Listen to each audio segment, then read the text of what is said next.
اصلاح اندر سے جو شروع ہوتی ہے وہ ایمان ہے، اور اگر وہ نہ ہو دل میں، بندہ جو کچھ بھی کرتا رہے اسے اپنے طور پر ایک ذرے کا بھی فائدہ نہیں ہوتا،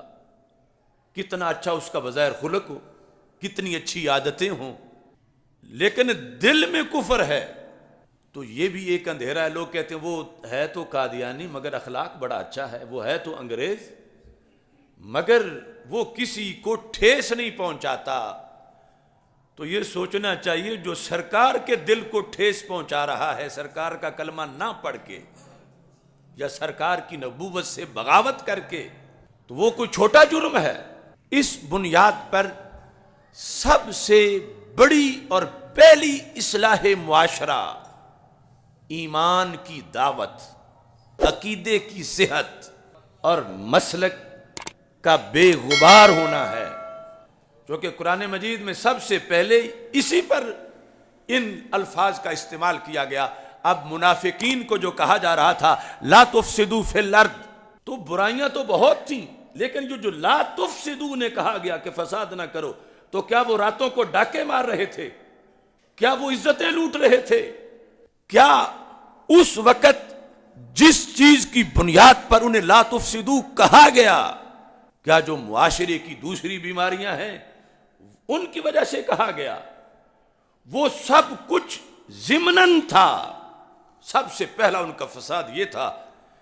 کہ جو کلمہ پڑھتا تھا اس کو جا کے علیحدہ بیٹھ کے روکتے تھے کہ دیکھو اس نبی نے تو کئی ٹیکس لگائے ہوئے ہیں، معاذ اللہ، کبھی صدقہ ہے، کبھی جہاد پہ نکلو، کبھی یہ کرو، کبھی وہ کرو، ان کا کلمہ نہ پڑھو۔ یہ